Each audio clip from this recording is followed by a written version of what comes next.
away without like stopping between the positions. First thing I'm gonna do, I'm gonna get the underhook and I'm gonna pull up my opponent's hand towards his head.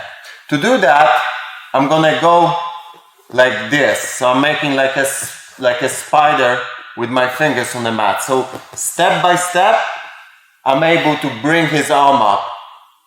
Okay, so from here, I brought his arm up, and now this one gonna control the side of his head. So that's very uncomfortable position for my opponent because his arm is tied up right now, and he can't move to the other side with his head because I'm grabbing the side of his head and I'm pulling towards his arm. So I'm really trying to be tight on those two here. And right now the second one, I'm gonna do the same thing. I'm gonna go with the underhook, and again I'm walking slowly towards his head. Okay, so it's gonna be really hard for me to just go with one sharp move because my opponent is fighting back, but I can do step by step, closing up the space. And I'm doing the same thing. I'm gonna grab from the top to control his head. In this position, super uncomfortable, super tied up.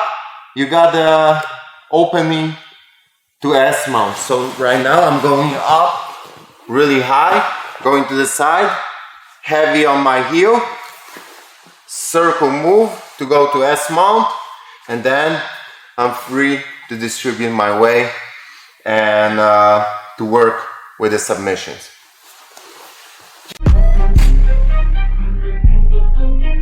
We're gonna break down a simple trick to frustrate our opponent whenever we get to mount position, and we're dealing with a very strong, physically strong opponent with the strong arms, and he's able to bump up our hips.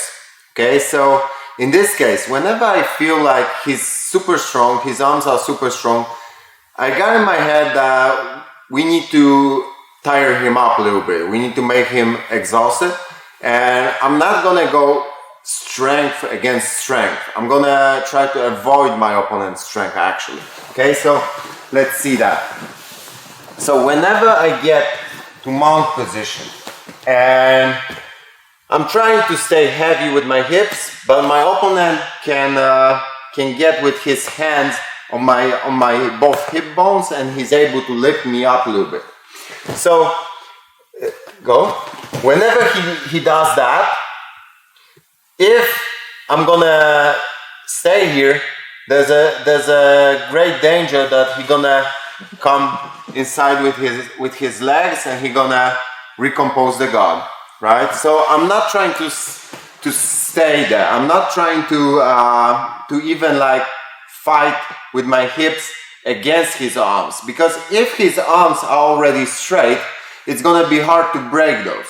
So whenever he lift me up, right away, first move, I'm gonna put my both knees together towards his hip bones. So in this case, it's gonna be hard for him to immediately come inside with a leg. And my next move, he's lifting me up still, so my next move is gonna be this. I'm gonna go around his legs with a windshield wiper kind of movement with my leg. So my knee stays in a place and my leg is moving from the knee down to my foot.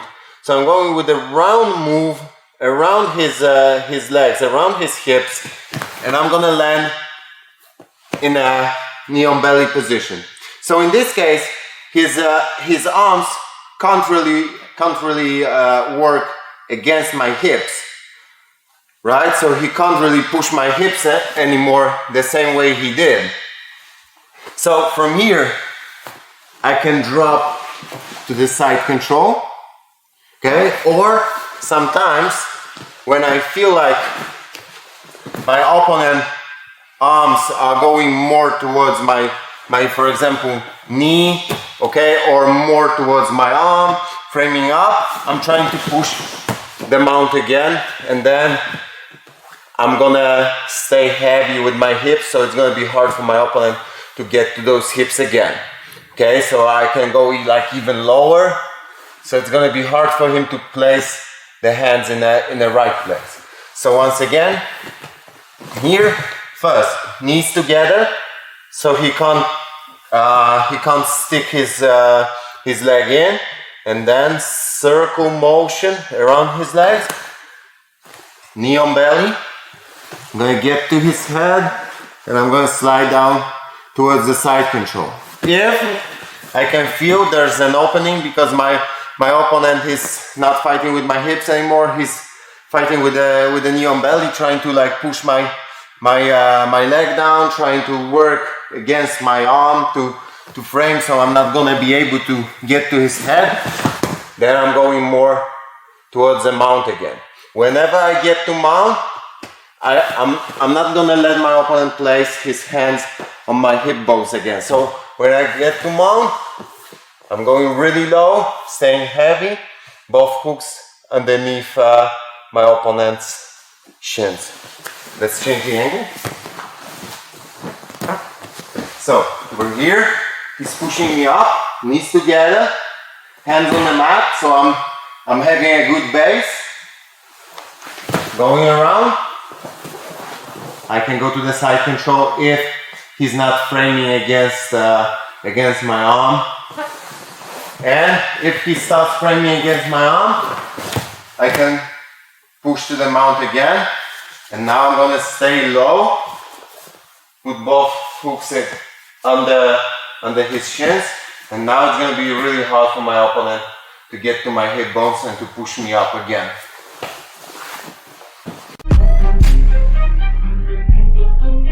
So we've been talking in a previous technique about our opponent who's trying to bump our hips up, placing his both hands on our hip bones. So that's the kind of an opponent who's not very technical. Right now we're gonna deal with a more technical opponent who's gonna frame our hips in a nice and technical way. So I'm in a mount position, and right now my opponent is placing his arms.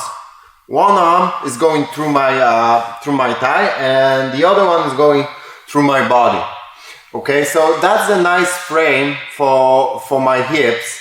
So I can't really like push with my hips anymore because the whole structure is working really well together. Second thing, when my opponent is having this one here, his next move is gonna be going more towards the side. Whenever his back is flat on the mat, it's gonna be hard for him to escape because the motion in his leg is limited. So to get more options, to be able to get with his leg underneath my legs, he has to turn towards the side. So he's turning towards the side. Whenever this happens, first thing I do, I'm gonna push the top of my foot towards the mat as hard as I can. And I focus only on this one, on the one that is on the side of my opponent's legs, on the side when he's turning. Okay, this one is not threaded so much. It's not under the thread because his whole focus is here, right? To go for this one, he has to turn his hips towards the other side. So this one is safe. So I can distribute my weight more towards that side. This gives me more pressure and more weight on that leg. So this is my first move.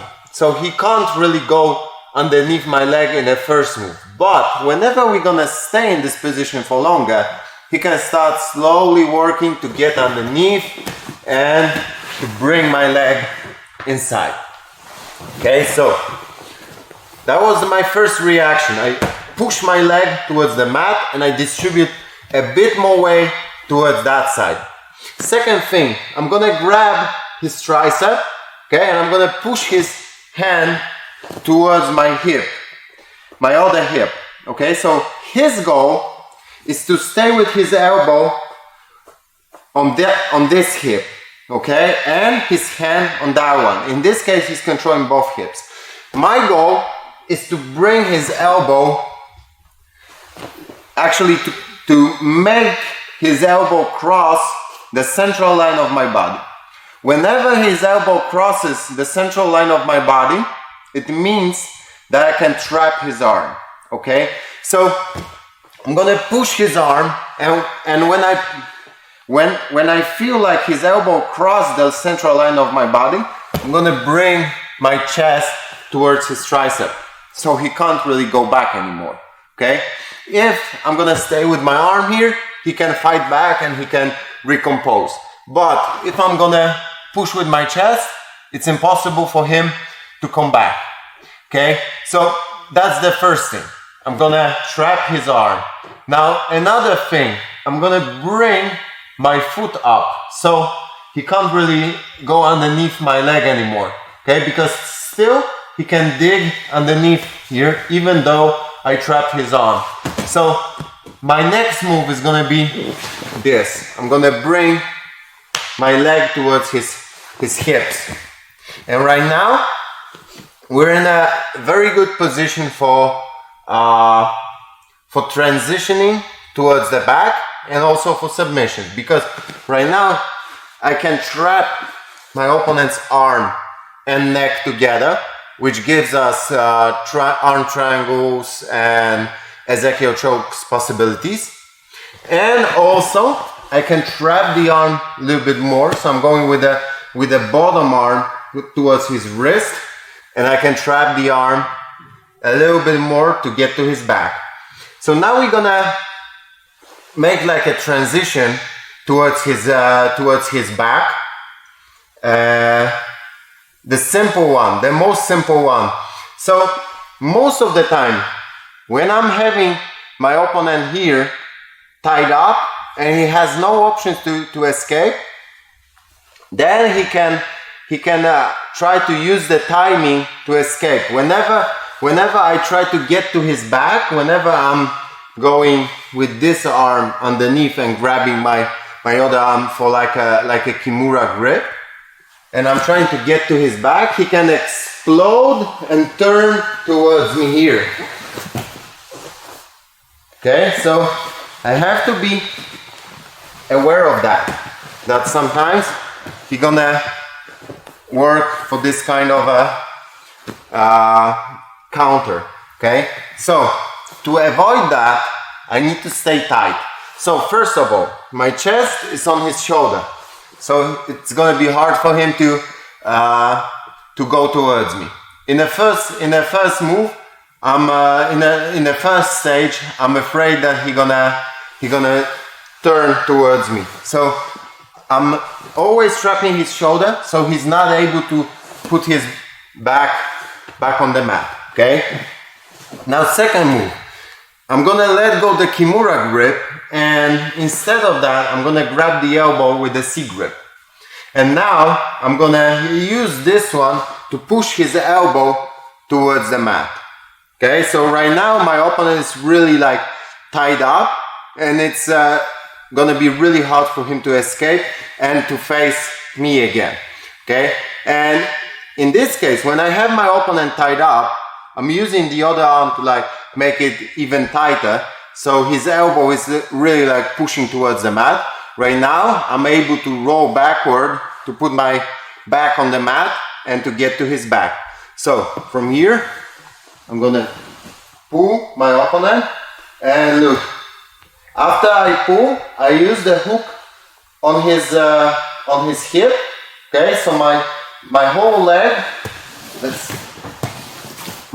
leg is going through his body, and I'm using the hook on the hip to stop my opponent from hip movements.